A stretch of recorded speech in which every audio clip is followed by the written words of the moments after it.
12 दिसंबर 1998 Indian military academy Dehradun.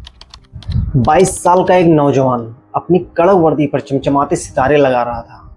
नाम था सौरभ कालिया। हिमाचल प्रदेश के पालमपुर का यह लड़का उस दिन अपनी माँ से कह रहा था, माँ देखना, एक दिन ऐसा काम कर जाऊंगा कि पूरा देश मुझ पर गर्व करेगा। लेकिन किसी ने सपने में भी नहीं सोचा था कि अपनी वर्दी पहनने के मात्र 5 महीने के बाद ही 14,000 फीट की बर्फीली ऊंचाइयों पर इस 4 जाट रेजिमेंट के युवा अफसर को एक ऐसा मिशन मिलेगा जो भारत के सैन्य इतिहास की सबसे दर्दनाक और जाबाज शहादत बनने वाला था। मई 1999 कारगिल का काक्सर सेक्टर। 15 मई 1999 को कैप्टन सौरभ कालिया अपने 5 बहादुर जवानों के साथ बजरंग पोस्ट की रूटीन पेट्रोलिंग पर निकलते हैं। उन्हें अंदाजा नहीं था कि सामने पाकिस्तान की नॉर्दर्न लाइट इन्फेंट्री पूरी तैयारी के साथ घात लगाकर बैठी थी। इन 6 जाबाजों के नाम इतिहास के पन्नों में दर्ज हैं। कैप्टन सौरभ कालिया, सिपाही अर्जुन राव, सिपाही भंवर लाल बगारिया, सिपाही भीका राम, सिपाही मूला राम और सिपाही नरेश सिंह। 14,000 फीट की कड़कड़ाती ठंड, गोला बारूद खत्म होने तक इन 6 शेरों ने दुश्मनों से जमकर लोहा लिया। लेकिन एम्यूनिशन खत्म होते ही भारी संख्या में आए पाकिस्तानी सैनिकों ने इन्हें बंदी बना लिया। इसके बाद शुरू होते हैं वो 22 दिन जो इंसानियत पर सबसे बड़ा कलंक है। अंतर्राष्ट्रीय जिनेवा कन्वेंशन कहता है कि युद्ध बंदियों के साथ कोई अमानवीय व्यवहार नहीं हो सकता, लेकिन पाकिस्तान ने सारे कायदे कानून ताक पर रख दिए।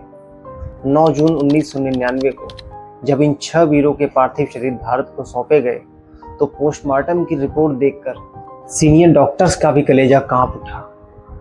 उनके शरीर को जलती हुई सिगरेटों से दागा गया था। कान के पर्दे लोहे की गर्म छड़ों से फाड़ दिए गए थे।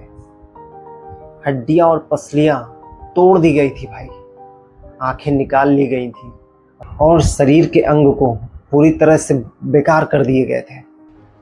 22 दिनों तक नर्क जैसा टॉर्चर सहने के बाद भी हमारे जवानों ने अपनी आखिरी सांस तक भारतीय सेना का एक भी राज दुश्मन को नहीं दिया।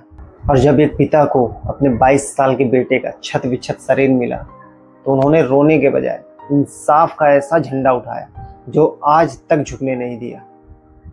जी हाँ, कैप्टन सौरभ के पिता डॉक्टर N.K. कालिया ने अकेले ही पाकिस्तान के खिलाफ इंटरनेशनल कोर्ट ऑफ जस्टिस से लेकर देश की अदालतों तक जंग छेड़ दिया। उन्होंने संयुक्त राष्ट्र और एमनेस्टी इंटरनेशनल का दरवाजा खटखटाया। सुप्रीम कोर्ट में याचिका दायर की कि पाकिस्तान के इस टॉर्चर को वार क्राइम माना जाए। आज इस घटना को 27 साल बीत चुके हैं, लेकिन एक बूढ़े बाप का इंतजार आज भी खत्म नहीं हुआ है। दोस्तों, हम हर साल विजय दिवस पर जीत का जश्न मनाते हैं, लेकिन हमें कभी नहीं भूलना चाहिए कि इस तिरंगे की आन बान शान के पीछे कैप्टन सौरभ कालिया और उनके 5 साथियों का वो खून और दर्द शामिल है जिसे चुकाया नहीं जा सकता। कैप्टन सौरभ कालिया सिर्फ एक शहीद का नाम नहीं है, यह देश की चेतना पर लिखा वो सवाल है जिसका जवाब मिलना आज भी बाकी है। और अगर आपको लगता है कि यही कहानी हर भारतीय तक पहुंचनी चाहिए तो इसे शेयर जरूर करें। जय हिंद।